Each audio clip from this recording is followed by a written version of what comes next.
Episode 8 of Don't Touch Kotesashi throws us straight into another chaotic day in the girls' dorm, where Koyo Kotesashi once again finds himself surrounded, overwhelmed, and reluctantly essential. What begins as a simple training camp quickly becomes a crisis of exhaustion, overwork, and accidental charm.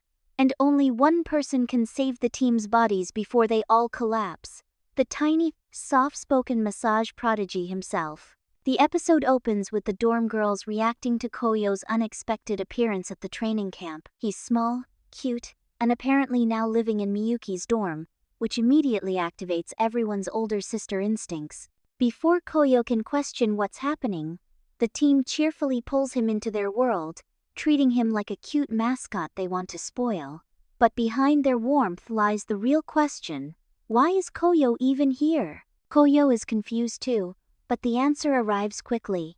Mo, always the reliable voice of reason, explains that she specifically asked him to accompany the volleyball team during their first major training camp of the year. She assumed Miyuki, the team's captain and dorm resident, already knew.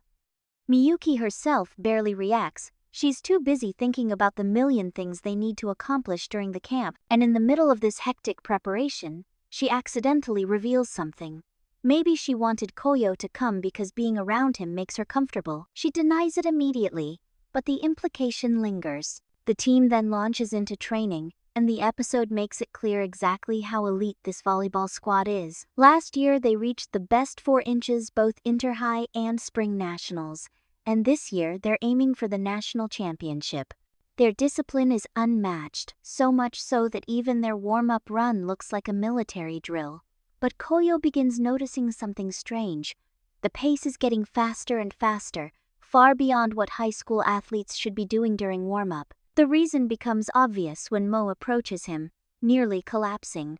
She explains that everyone has unconsciously matched Miyuki's insane physical level. Miyuki is a natural powerhouse, someone whose athletic ability rivals international players. Following her pace is impossible for normal human beings. Last year's training camp left everyone completely drained, and this year their motivation is even higher, which means the risk of serious injury is even greater. That's why Koyo is here to prevent the entire team from destroying their bodies before they achieve their dream. Mo tells him the brutal truth: 30 members, all needing physical care. Koyo's expression says everything. Can his arms survive this? But before he even finishes processing the task, the training shifts into full intensity. Miyuki pushes the team, shouting through the final stretch of their drills. The team tries to keep up, but small signs of fatigue appear everywhere. When Mo collapses again, Koyo finally asks the question that's been bothering him. Why exactly was he summoned? Mo's answer is simple: because the girls are overworking themselves and don't know how to slow down. She needs him to treat injuries early, loosen stiff muscles, and restore the girls' bodies before the damage becomes permanent. In short, Koyo is here to keep the team alive. Later, during practice, Mo introduces Koyo to the entire team as their official body care specialist. He's nervous, both from the pressure and from the 30 pairs of eyes suddenly focused on him. Some members whisper concerns. Can a first-year handle something this important? But Mo immediately vouches for him, explaining that the dorm residents rely on him constantly, and some of them were even able to break out of mental slumps thanks to his massages. Her endorsement shifts the mood.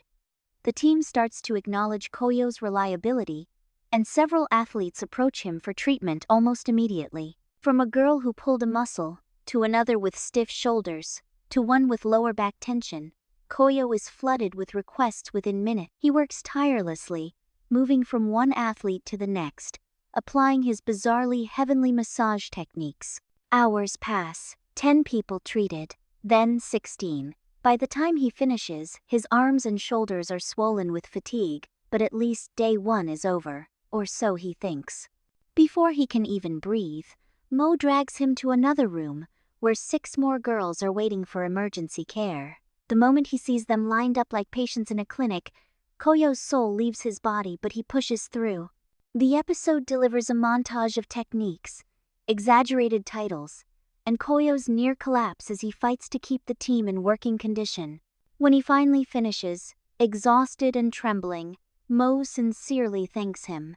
Because of him, the team survived the first day without burnout. To reward him, she directs him to the open-air hot spring. It's famous, beautiful, and best of all reserved exclusively for him after 9 p.m. Koyo drags himself there, soaking in the warm water and finally feeling relief after treating 16 girls in one day. But of course, the peace cannot last. Suddenly, Miyuki appears in the bath, surprised to see him still there. She apologizes for intruding and prepares to leave, but then stops. She wants to talk. The scene shifts into a rare moment of vulnerability. Miyuki admits she feels like a failure as captain. She pushed the team too hard without noticing their fatigue. Maybe they should cut down training hours. Maybe she's risking everyone's health. Maybe she's just not good enough. Koyo, despite being exhausted, responds honestly and calmly. He explains that the training menu itself is well designed. The real issue is that the team isn't getting proper care. Their bodies don't recover before the next session, leading to chronic overwork. He reminds Miyuki of something crucial. She is not the standard. Her body is built differently, stronger, more flexible, more conditioned than the average athlete. Expecting the others to keep up with her natural physical gifts is unrealistic and dangerous. He doesn't criticize her. Instead, he highlights the importance of delegating to her capable vice-captain, Mo, and letting others support her. The team doesn't need a perfect captain. They need a functional leader who listens. Miyuki, moved by his sincerity, thanks him, but then she turns the focus onto him. He spent all day treating dozens of people. His arms are stiff, his shoulders are sore, and fatigue is clearly written across his face. If anyone needs care, it's him. Then comes the shock. Miyuki wants to massage him. Koyo panics, insisting that a national-level athlete shouldn't be doing this. But Miyuki brushes it off. She's not a professional therapist, just a fellow student. Besides, she's genuinely curious about massage techniques. Learning them might even help her take better care of the team. Before Koyo can escape, she moves closer, confident and earnest. She tells him to teach her. Right now, in the hot spring, the moment becomes almost absurdly intimate as Koyo reluctantly agrees. He begins by teaching her stretching techniques, starting with the deltoid muscle. He places his hand on her shoulder to demonstrate proper posture, guiding her through how to support the arm and apply pressure. And to Koyo's shock, Miyuki instantly understands. Her touch is precise, controlled, and instinctively correct. Despite being a powerhouse athlete, she can read his body's limits with ease. Koyo realizes something unbelievable.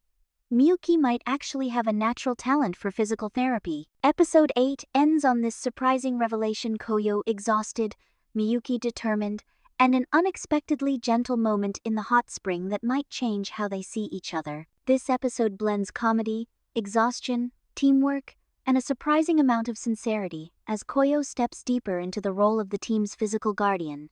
And with national championships ahead, this small massage prodigy might become the most important member of the volleyball club.